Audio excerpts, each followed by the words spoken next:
Hello, People strangers. don't. I'm Oh. Andy, Yes, and I'm Mark. who interrupts every time after the countdown. When it says 1, he says, "Oh,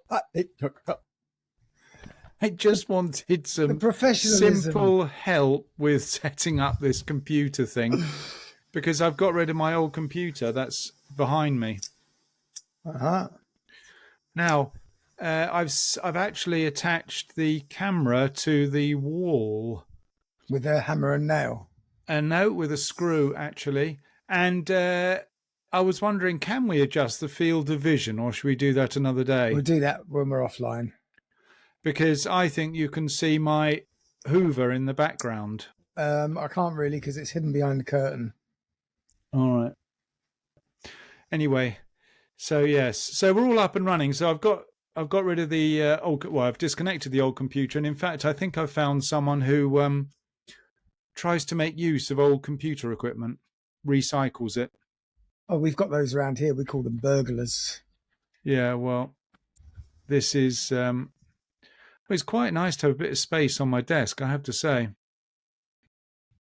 The only thing is that it's going to I'm looking down at your image and the camera's up there, so I'm constantly, should I be looking at the camera? Or Yes. should I be looking at you? You should really be looking at the camera unless I'm taking my top off.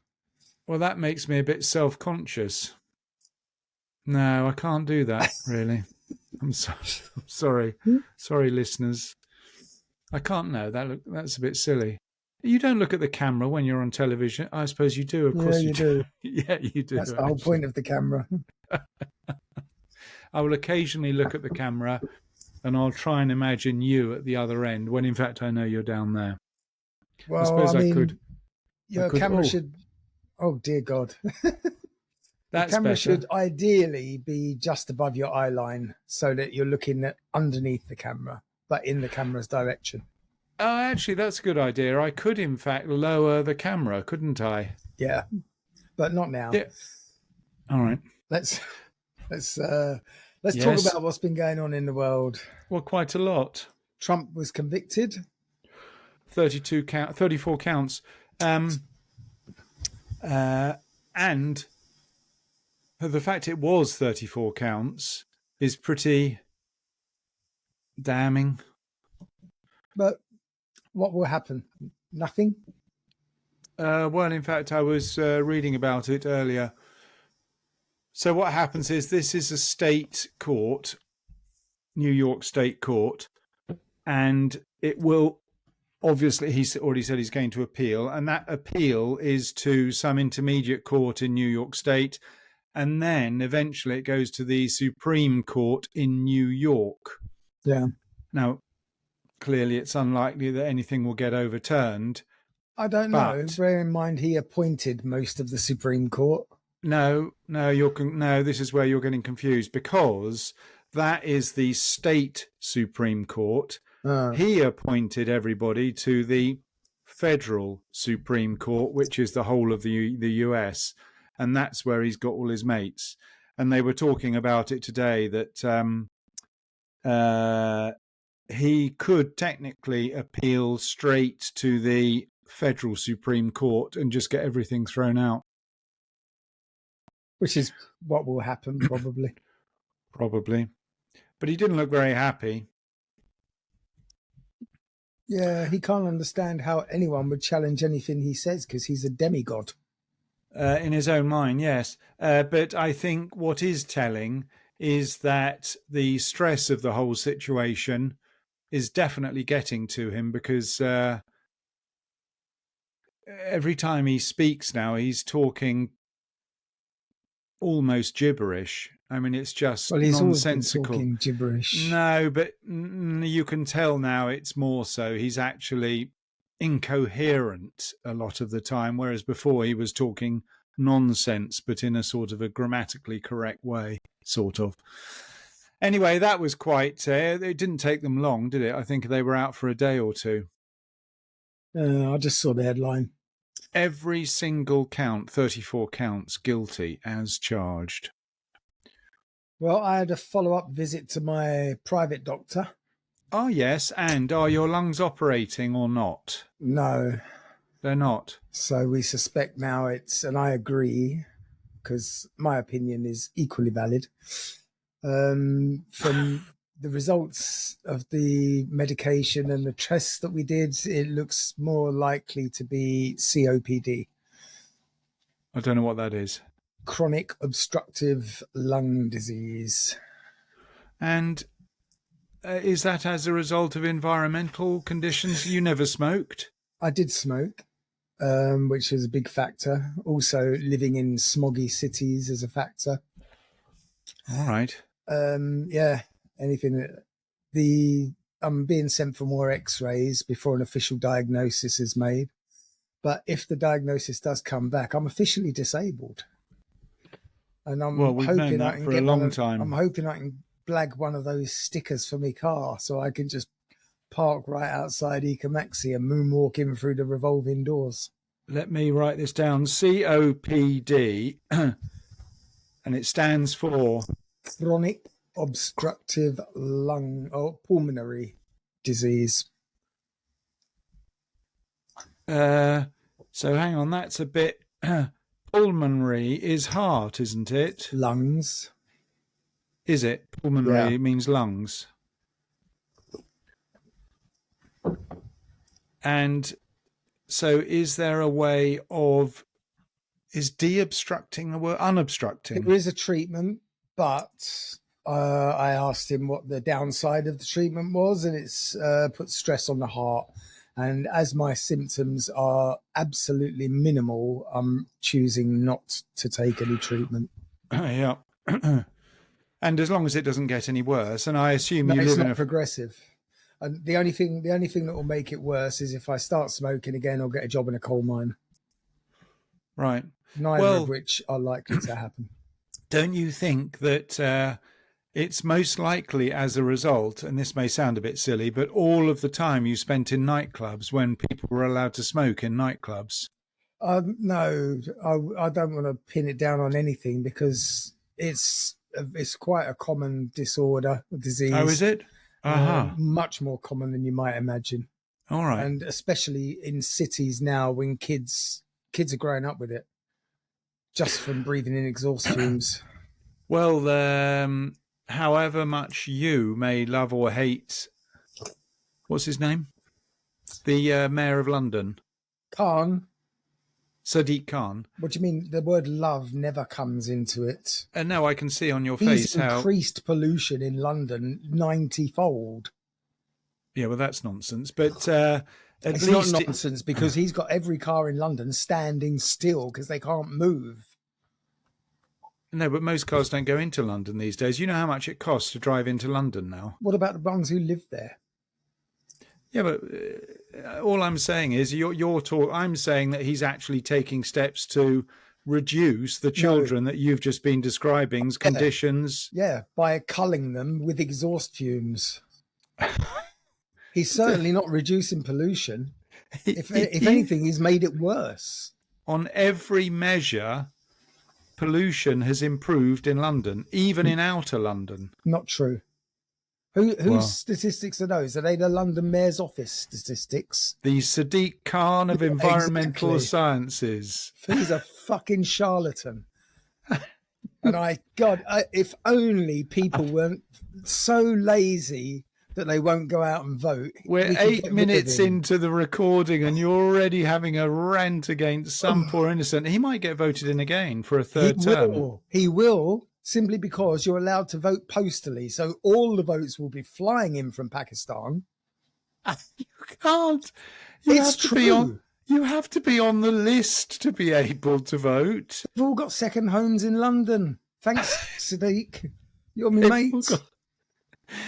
You are terrible, Andy. It's fucking Especially true. as it's directly relating to precisely what you're suffering from, chronic obstructive pulmonary disease. Yes, I'm diseased. COPD. I will officially be a mental. Yeah, I was going to say, that's just like having what they call letters now. Oh, dear. All right, well, I say I'm sorry to hear that. I mean, it's. I didn't even know I had a problem until I went for this medical. So as long as it stays that way, it's not an issue. That's the one benefit. There's so many elements of your health that I question. One of which, the first one I question, is your diet. You probably don't know what it's like to feel healthy and energetic because your whole life has been in a cloud of unhealthy eating and drug and alcohol induced haze. Listen, some of those drugs make you do Superman stuff. I can tell you. I'm sure. You go, I could outrun a speeding bullet.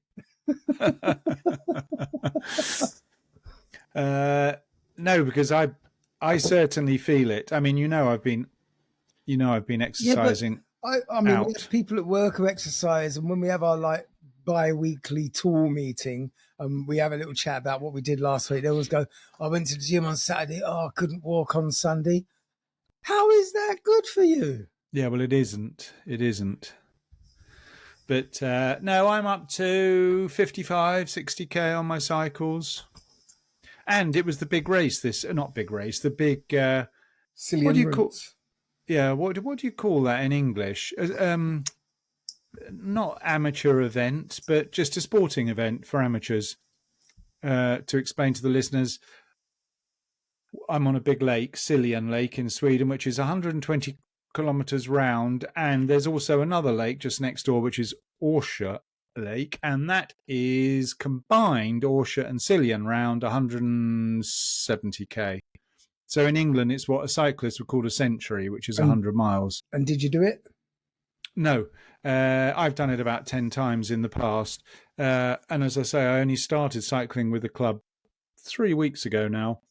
And I might do it next year, Yeah, with an electric bike. I would have to stop halfway to recharge my bike. Exactly. It only does 60.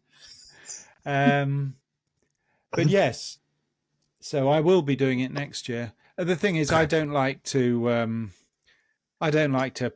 endure pain, and I've done it enough times I just like to enjoy the ride. So I need more practice and more training. It's like me and sex. Yeah, you only do training. I don't do it for pain anymore. I just want to cuddle now. Yes, exactly. That's all we're good for. Just a bit of a cuddle. Someone to keep you warm in bed. Speaking of which, no news. Oh, I was out on Friday, by the way. We had a team building.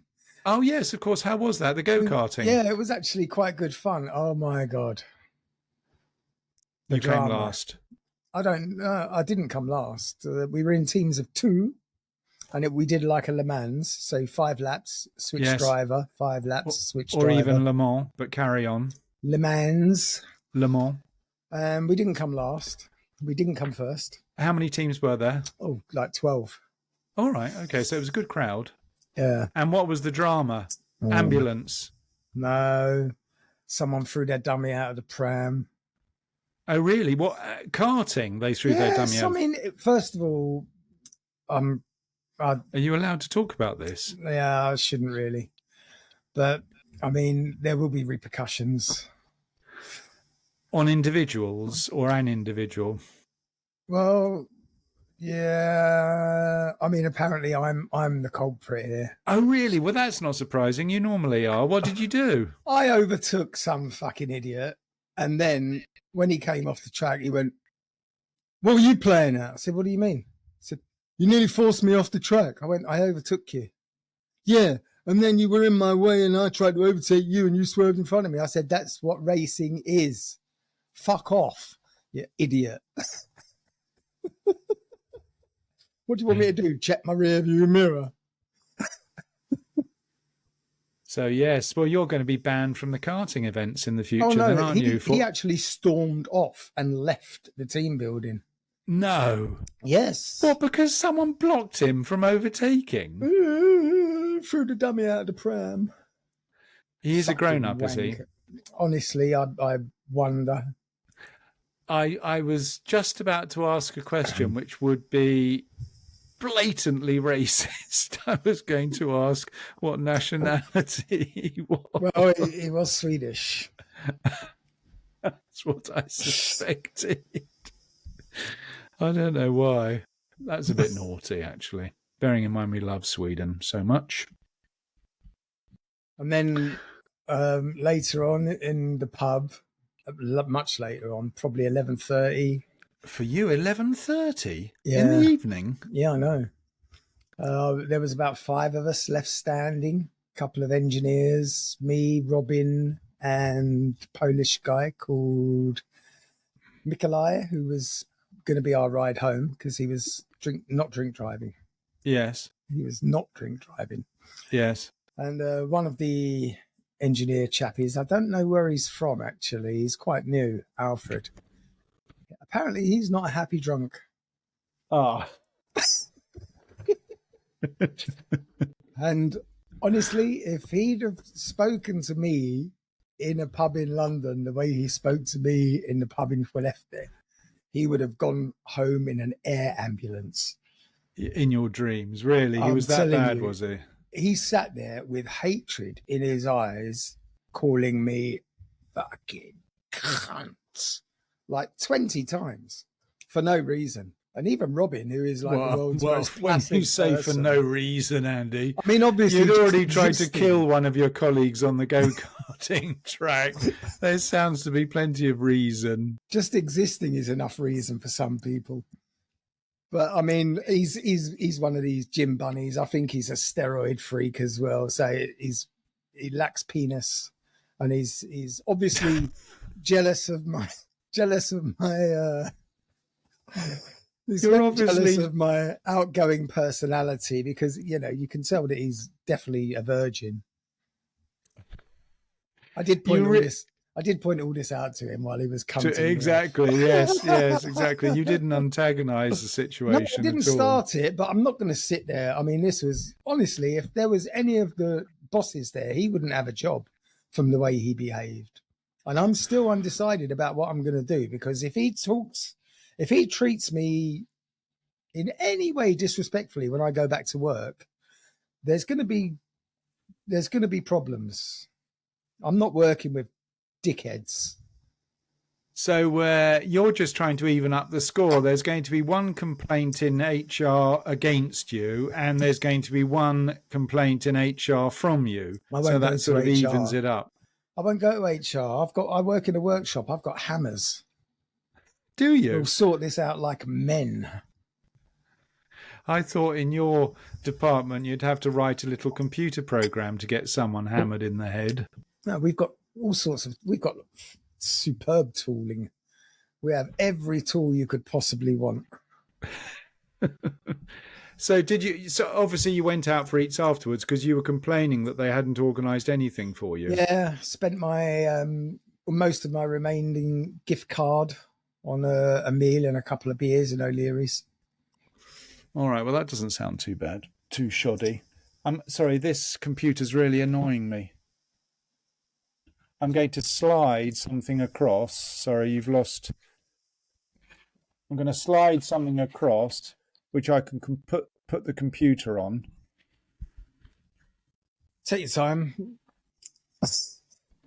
You'll be pleased to know all the cats are out, so you won't get any Satan arse today. So if I put the camera directly below you, that looks better, doesn't it? Yeah, you're sort of facing where I see you now.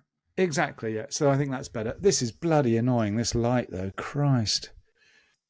Oh, no, you've got to have it on, don't you? You want to see my face in all its glory. Oh, so where were we? We were at the Loch Ness Monster. Well, hang on a second. From a production perspective, we've been talking bollocks for 19 minutes now. There's no way we can spend 40 minutes talking about part 2 of the Loch Ness Monster. Oh, we can. Are you sure? There is so much. We're going to talk about a couple more photographs and videos. Did you post? Well, actually, you posted the most famous one. Who was that one from? Oh, I can't remember the name of the guy who took that at this point. It was a week ago. I didn't actually insert any photos into the edit because last week was really busy for me. So I basically just clicked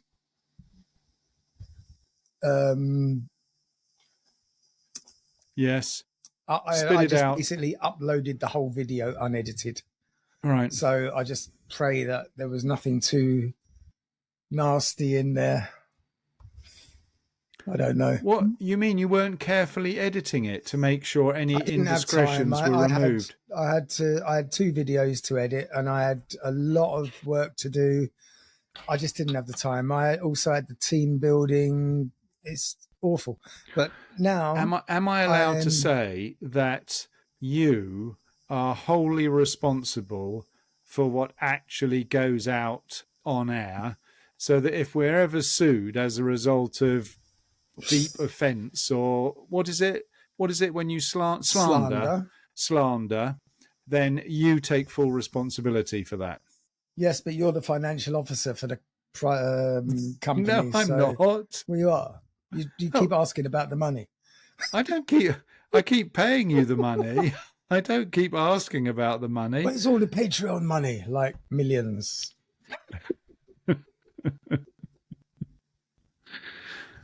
Anyway, sorry. So part 2 of Loch Nessie Monster. Yeah, last week we spoke quite at length about some of the photography that went on and the drinking, because there's clearly some drinking. It's in Scotland, country of the national animal being the unicorn, and the biggest tourist attraction being another mythical monster. Is that just a slight comment? Is it the biggest tourist attraction in Scotland? What else? What else is there? No offense. Well, you've obviously never been there. No, I haven't. Why It is would I? quite a beautiful If I want to place. meet Scottish people, I'll just go and stand in a shop doorway in London. They live there. Scotland actually is. I've only been there twice, but it's actually quite an impressive place. I understand parts of it are very beautiful for 2 or 3 days a year. Extremely, extremely beautiful. Lots of rain. Not when we were there. Yeah, but you were staying at Lord Cairngorm's private country estate. No, I told you that story, didn't I? Whose estate were you staying at? Was it Highgrove? Were you with the Queen? No, I was actually working at the time, and we decided to, unlike usually where we stay in nice hotels, in those days when I had money, we decided to bed and breakfast it. So we were there for 3 nights, and this was a hiking holiday. It's a short story. So we did 2 nights in a bed and breakfast, and we decided that we thought we'd spend the last night in a decent hotel. And the only decent hotel in the area was very decent, and we only had hiking gear. And so, as we hadn't booked, so as we went into the hotel, we said, look, we're terribly sorry, but we don't have any smart clothes or anything to dress for dinner. Black tie. Well, not exactly black tie, but we literally were in our hiking boots and jeans. And a very nice lady who actually owned the hotel, she said, no problem at all. You're most welcome. So we go down to dinner, and everybody is in a jacket and tie, apart from the 4 of us, literally in sort of pullovers and jeans. That's probably as rebellious as you've ever been in your life, isn't it? Well, we didn't dress for dinner. This was Easter, and all I remember, I was with an American, a couple, but the American guy, Alex, and he thought it would be fun to go swimming in the North Sea, and this was Easter. That's not fun. So we were very close to the coast. We walked down from the hotel, and we jumped into the North Sea from, a rocky archipelago or whatever it was. And the sea was absolutely freezing cold. I can't imagine it was much more than 7 or 8 degrees. It was absolutely freezing. And we got back to the hotel, and again, the proprietor of the hotel was there. And she said, you're mad swimming in the North Sea at this time of the year. It's one thing coming up here not dressed for dinner, but if you're going to go skinny dipping in the North Sea, you are not quite a kind of clientele. Anyway, this was before breakfast. We sat down to breakfast, and she provided us with 2 quite large glasses of sherry to help us warm up. Well, I mean, yeah, it's probably Anyway, quite sorry. fast. Well, why were we? Oh, we were talking about Scotland, which is pertinent to the Yes. story. It's the Loch Ness Monster. Very nice place. I would recommend visiting Scotland. Well, in 2013, there was a Oh, video. oh, really? Yeah, it was a chap called David Elder. And in August 2013, he presented a 5-minute video of a mysterious wave in the Ah, loch. ah. Now, according to Elder, the wave was produced by a 15-foot solid black object just under the surface of the water. Well, Now, 15 feet. That could be anything. A large trout is 15 feet long. Elder, 50 years old, from East Kilbride, was taking a picture of a swan at the Fort Augustus Pier on the southwest end of the loch when he captured the movement. He said, "The water was very still at the time, and there were no ripples coming off the wave, and no other activity underwater." Have you been practicing this, by the No. way? But skeptics suggest that the wave looks more like it was caused by a gust of wind. So this is an appendix to the story of the Loch Ness Monster. Someone who claims to have taken a video of said monster, but the experts say it was the wind. It's not experts, because let's face it, how can you have an expert on something that clearly doesn't exist? No, but you might have an expert on waves, wave theory. Hi, I'm waving. Idiot. Fucking waves, come on. There's another another famous photograph which was taken in 1977, and it's known as the Loch Ness Muppet for reasons which will become apparent. Well, I can't see the photograph, so No, because I can't track it down. It's really tragic. the production quality is getting worse and worse. So you're talking about a photograph that you can't even track down. I will look for it more thoroughly, because I'm off work for 2 weeks now, so I can actually take the time to look. Why are you off work for 2 weeks? Because of your sickness? No, semester. I was going to be going down to Borlänge this week, Oh, of course you were. but no, I'm not. Why don't you come down anyway? It's the driving and the cat sitting. Oh, of course, the cat sitting. It's not easy, especially now, because they're never home. So if someone came to feed them, they'd have to try and find them first, and they won't come in for strangers. Mm. So anyway, on the 21st of May in the year of our bride, 1977, a chap called Anthony Doc Shields was camping next to Urquhart Castle, and he took. Urquhart. That's I in said what's Urquhart. that? What's that Disney film? I don't know. I'm not a child. Yes, you are. That the one the Beauty and the Beast, not Beauty and the Beast, but the green fellow, Shrek.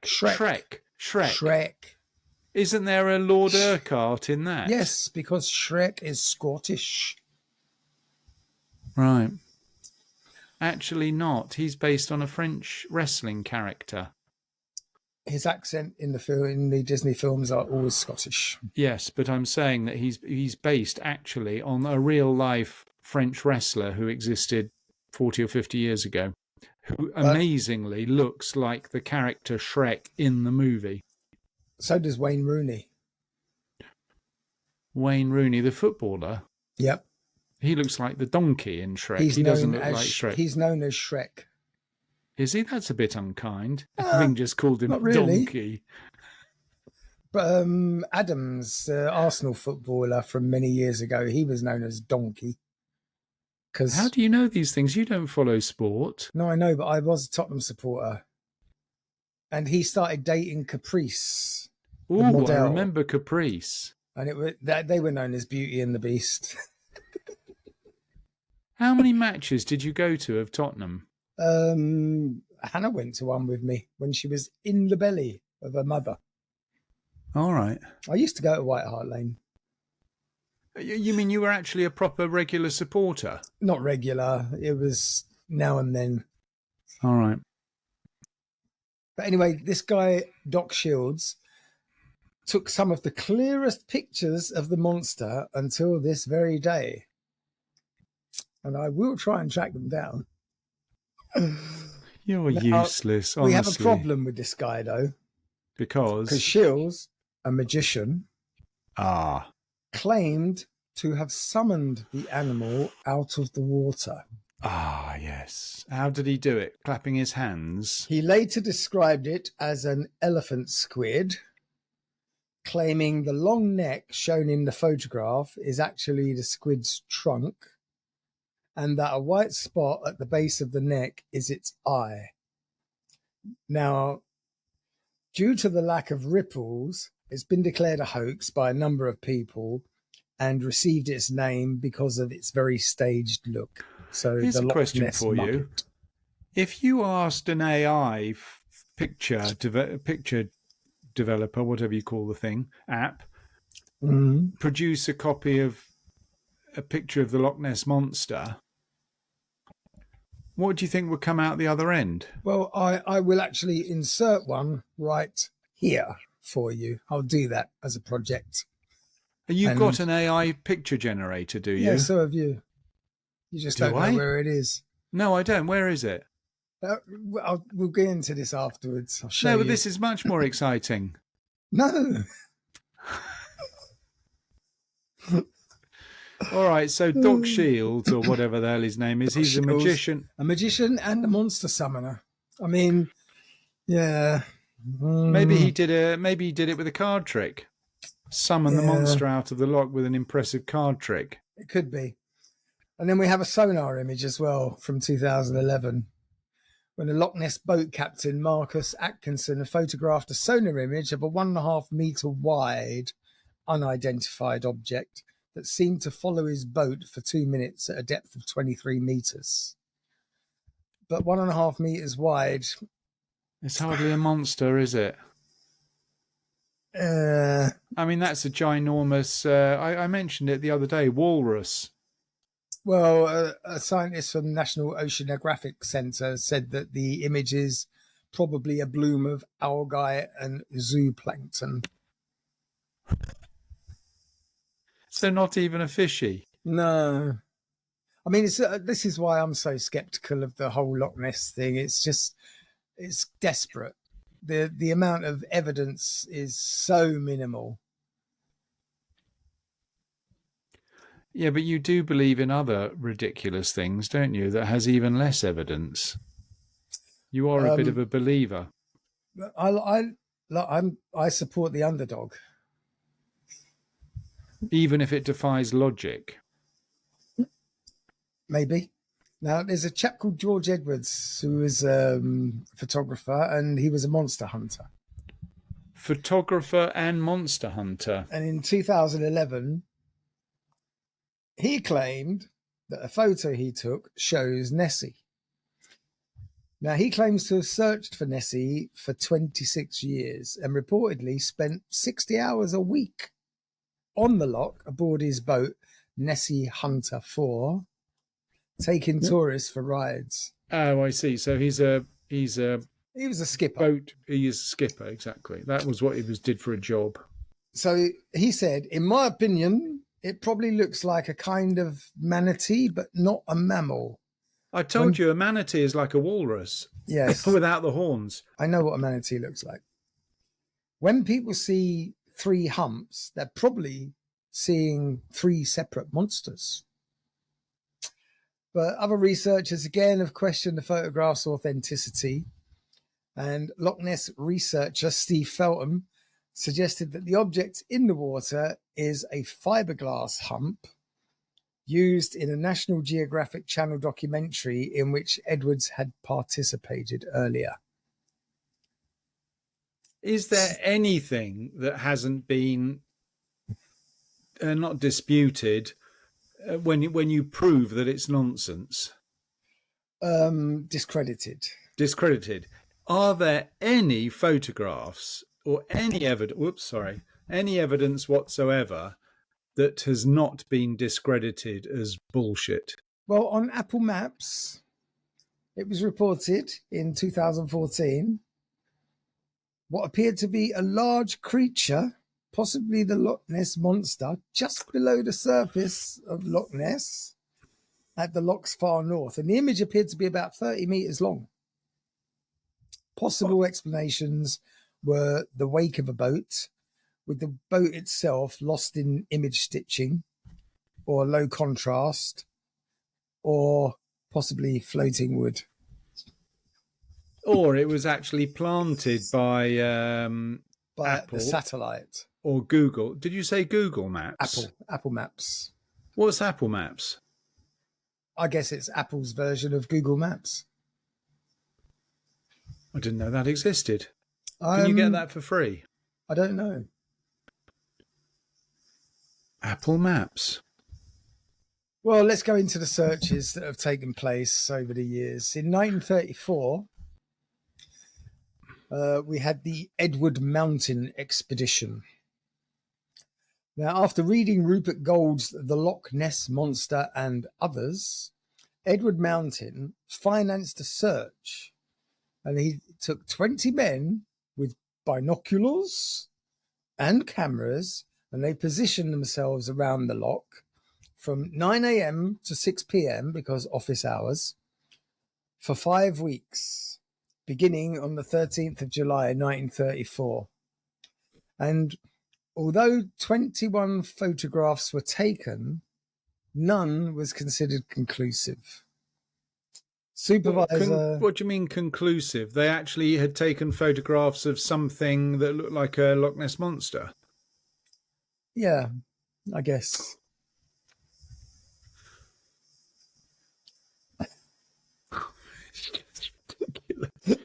Who paid for these things? Edward Mountain. 6 weeks worth. He financed it, 5 weeks. But the supervisor, James Fraser, remained at the loch filming on the 15th of September 1934. But this film is now lost. And what did that show? And he was feeding the Loch Ness monster with fish. Zoologists and professors of natural history concluded that the film showed a seal, possibly a grey seal.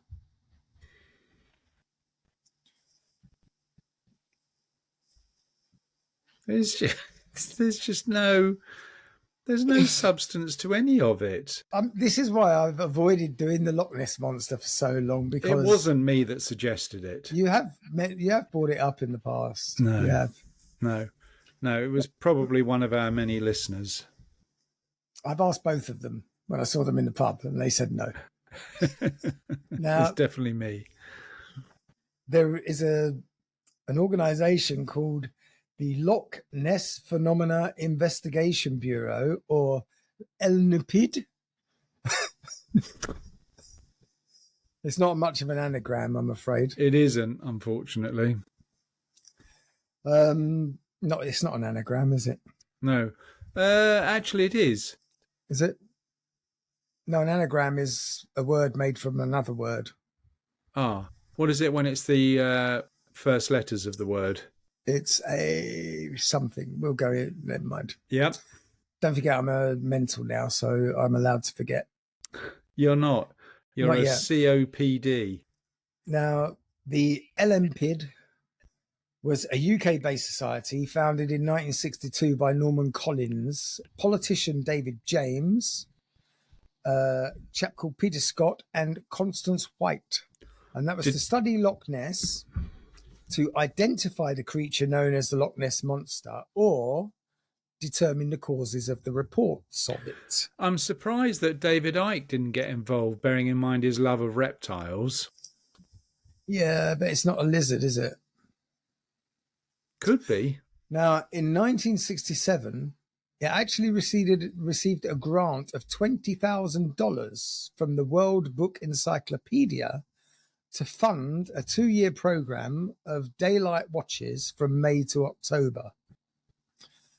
The principal equipment was a 35mm movie camera on mobile units with 20-inch lenses, and one with a 36-inch lens at Aknahanet, near the midpoint of the loch. 36 inches. Yeah, 36 That's inch a lens. yard. That's a yard, yeah. 3 feet. I've never seen a movie camera with a... no, you idiot. It's not a movie camera. It's a 35mm camera. No. That's not a movie camera. 35mm movie cameras on mobile units with 20-inch lenses and one with a 36-inch lens. They have movie cameras with massive lenses. I'm already getting skeptical just at the start of the story. Anyway, what did they film? A couple of seals. A mermaid, maybe. Did they catch a mermaid? They had 80% of the loch covered, surface-wise. But the society's name was later shortened to the Loch Ness Investigation Bureau, LNIB, and it disbanded in 1972. Now, they had an annual subscription charge, which covered administration. Its main activity was encouraging groups of self-funded volunteers to watch the loch from vantage points with film cameras and telescopic lenses. And from 1965 to 1972, it had a caravan camp and a viewing platform and sent observers to other locations up and down the loch. Now, according to the Bureau's 1969 annual report, it had 1,030 members, of which 588 were from the UK. But nothing. Nothing.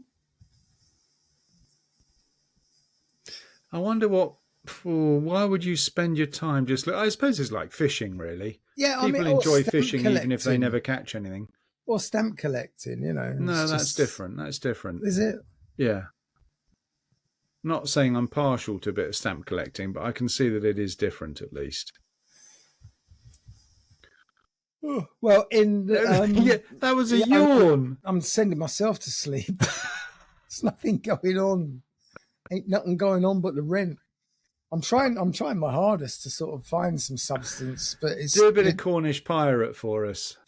Well, there was a sonar study. So this is a boat-related one. In 1967, it's a chap called D. Gordon Tucker, who was chair of the Department of Electronic and Electrical Engineering at the University of Birmingham. Good one. And he volunteered his services as a sonar developer and expert at Loch Ness in 1968. Now, his gesture, which was part of a larger effort, led by LNIB, involved collaboration between volunteers and professionals in a number of fields. Tucker had chosen Loch Ness as a test site for a prototype sonar transducer with a maximum range of 800 meters. How deep was Loch Ness again? Oh, no, I have no idea.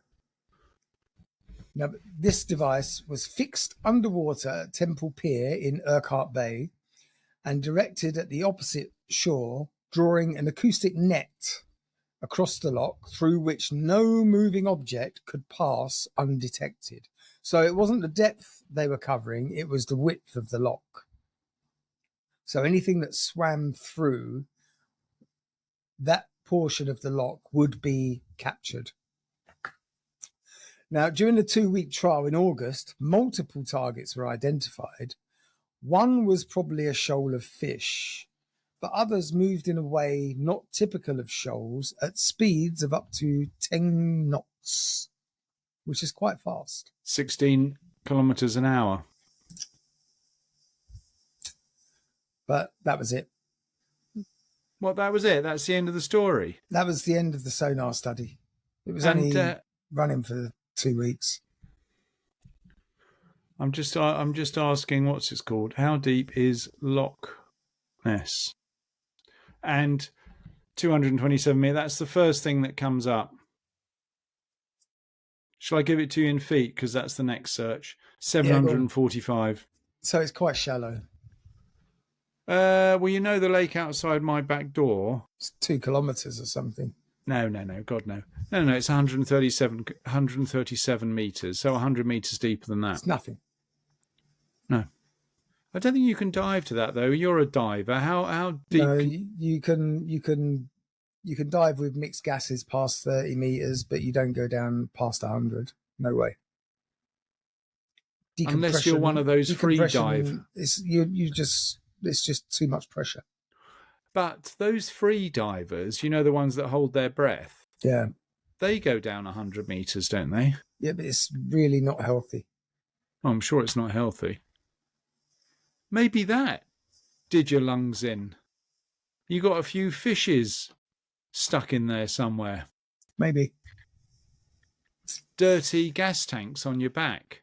Now, in 1987, not to be outdone by your 1930s buddies. No. The fellow with the sonar, that was recent. That was 1967. But in 1987, along came Operation Deep Scan. Here we go. Now we're getting to the business end of the film. Now we're getting technologically advanced. And what did they discover? 24 boats equipped with echo-sounding equipment were deployed across the width of the loch. All right, so that's like a network of satellites. And simultaneously sent acoustic waves. Beep, beep, beep. According to the BBC,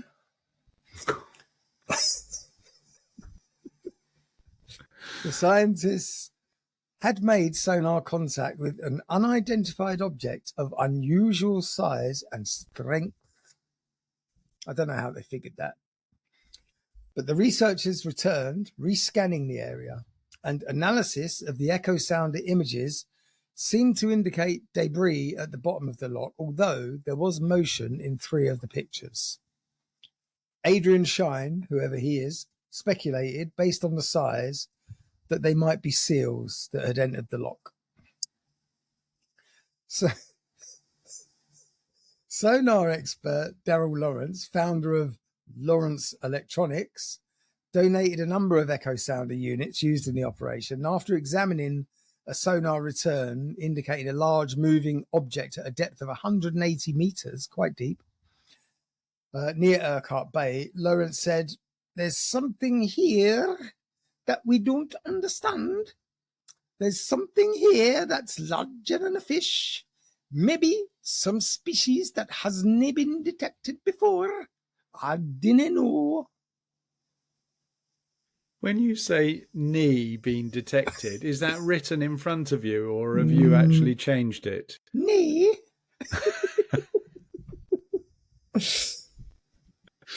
Now, in 2003, the BBC itself sponsored a search of the loch using 600 sonar beams and satellite tracking. It's good to know where your license money is going. Oh, it's just ridiculous. The amount of money that's been wasted on this thing is just ridiculous. I mean, they'll put you in prison for not paying it, though. Fucking unbelievable. Oh, I see the old license. You're right. Now, the search had sufficient resolution to identify a small buoy, but no animal of substantial size was found. And despite their reported hopes, the scientists involved admitted that this kind of proved that the Loch Ness Monster was a myth.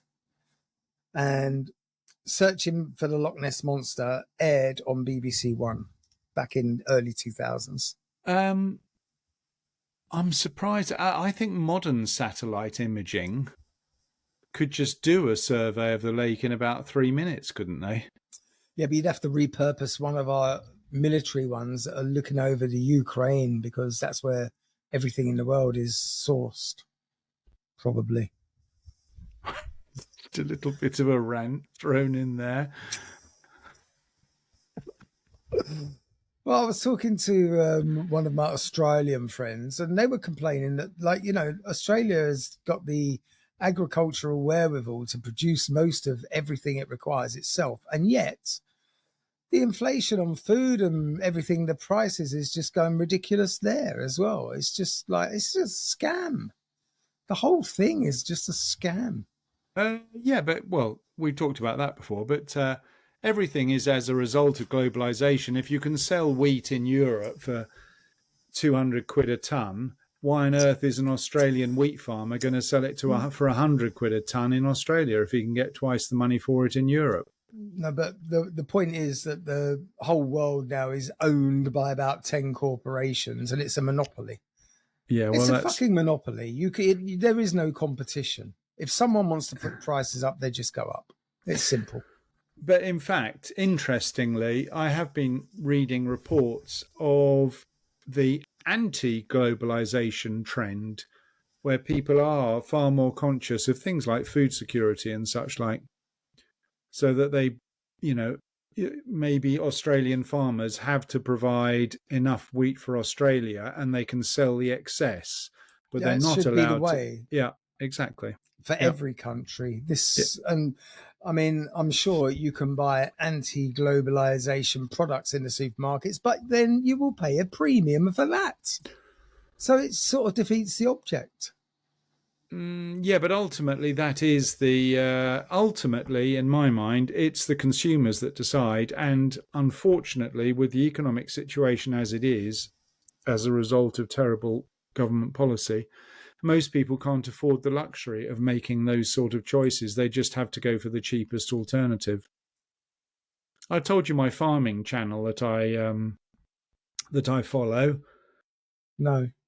Oh well, I follow a farming channel on YouTube, and he was saying that half of his farm is no longer producing food because he gets more money from the government to not to produce food, because he plants trees and he plants meadow flowers for the bees and God knows what else, which I'm not saying is not worthwhile, but the point is he's not producing food. So who is? Where are we going to eat the food from in the UK? Well, we're going to have to import it from places like China and Russia, probably. It's completely bananas. This world is fucked. Oh, well, I hope it's not that bad, bearing in mind we've got the next generations coming through. But no, what got us onto that? I don't know. I don't know either. But we're just rambling. We're coming to the end. Just rambling. Jesus. We're coming to the end of the Loch Ness monster. I have a feeling that the reason you've been so dismissive of this subject is because you believe in your own mind that I suggested it. So you're trying to dish it as if you come up with all the exciting program ideas. Not kind one. Of. In August 2023. Bloody hell, that's recently. That's only a year and a bit ago. And there's a reason why it happened.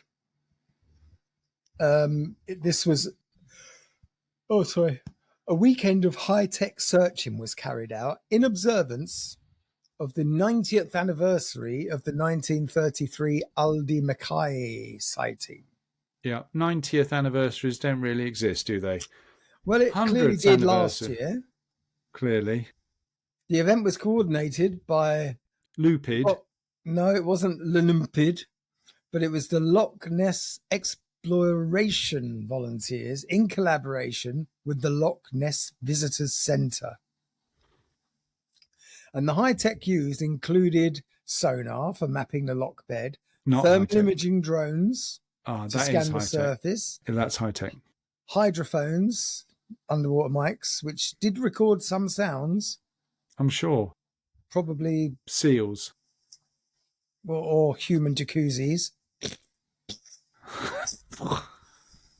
What's that got to do with human jacuzzis? Well, divers, when they need to fart, blow bubbles, don't they? I don't know. I've never dived. You have. Is that what you did? Is that what you sounded like? You can't hold it in. You just float to the surface again. We dive at 5. I'm not going down. I'm not going down. Fart, for fuck's sake. That's a stupid but mildly amusing question. If a diver farts, does the fart get caught in his wetsuit so he has a big balloonie on his arse? No, seriously, what happens? Well, wetsuits are porous.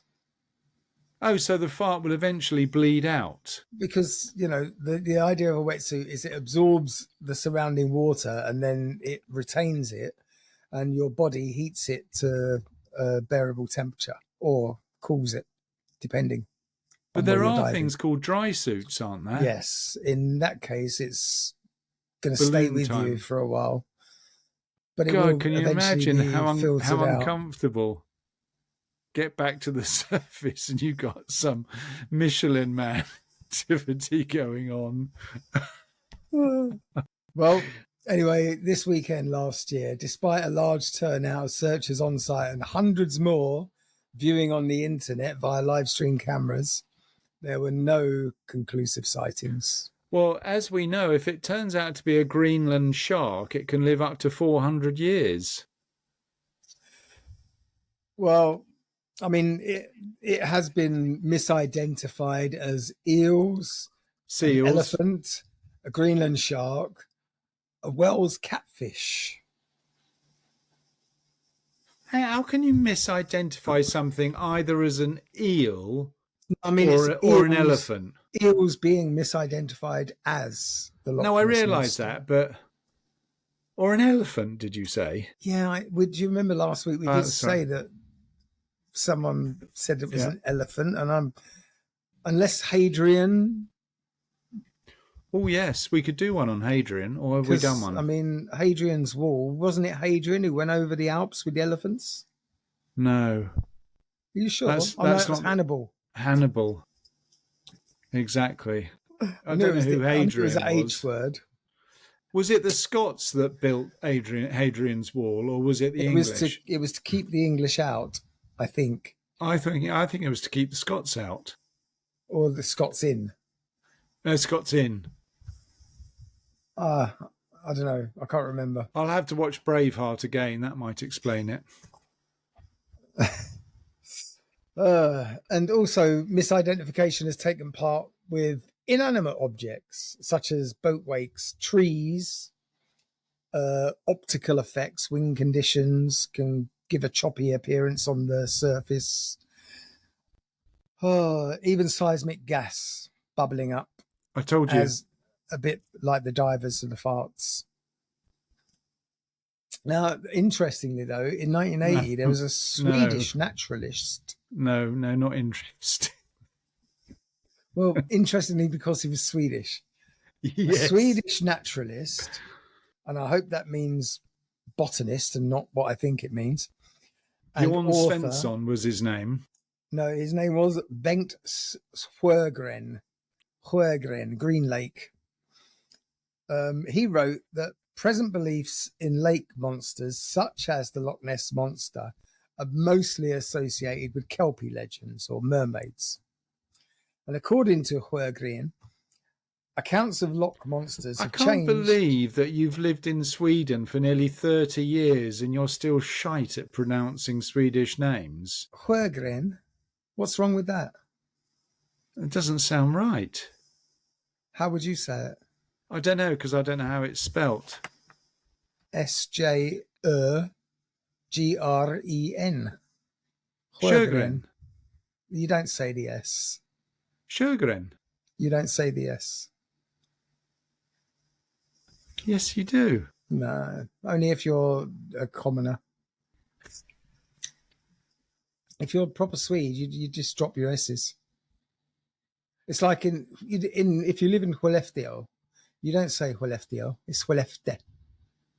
Yeah, but that's like saying Shah when you're a kid. Shah. Exactly. You got the verbal capacity or the pronunciation of a 15-year-old. Is that who you socialise with, young 15-year-olds? That's right, innit? Exactly. I mean, anyway, what did Sjögren discover? I've forgotten now because you just dissing my Swedish. No, actually, he wrote a book on all lake monsters. He wrote that the Kelpie legends, or the mermaid legends, have developed into descriptions reflecting a modern awareness of basically plesiosaurs.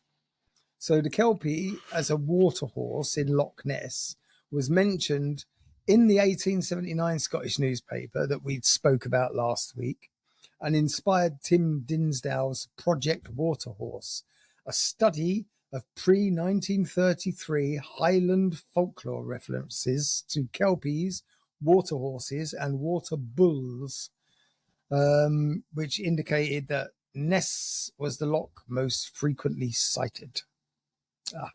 Well, I'm glad we got that sorted. It was all bollocks. So a number of actual hoax attempts have been made over the years. Some There's of which not still more. We're very close to the end.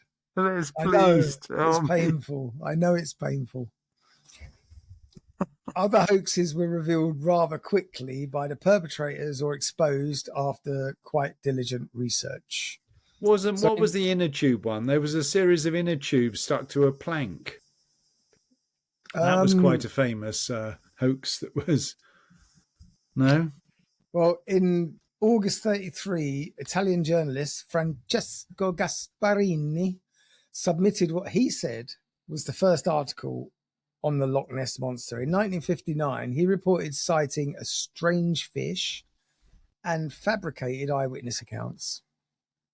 I had the inspiration to get hold of the item about the strange fish. He's Italian.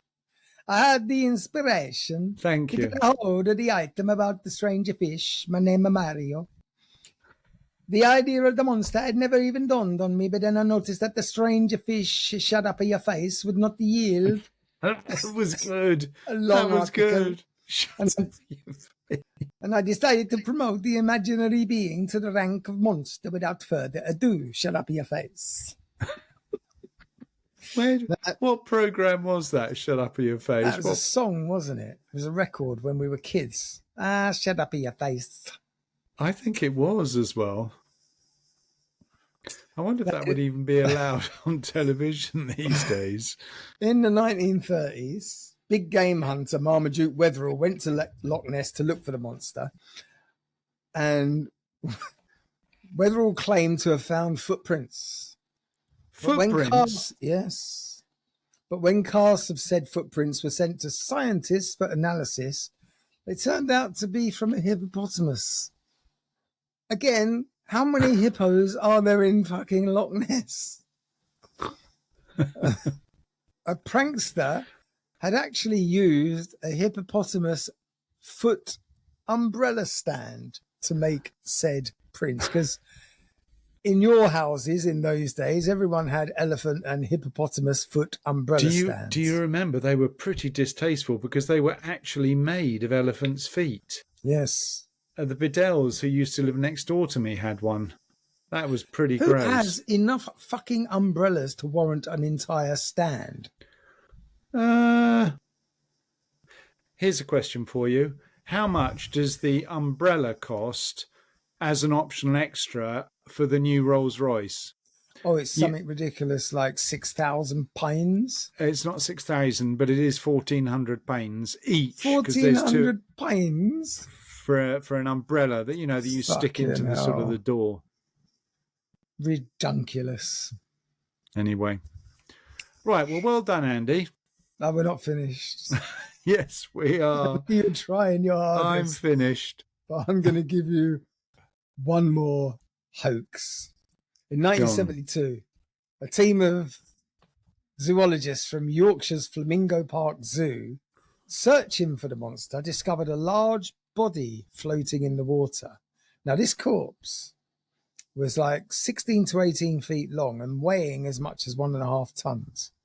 And it was described by the Press Association as having a bear's head. Now, bear in mind, these guys are from the Flamingo Park Zoo, right?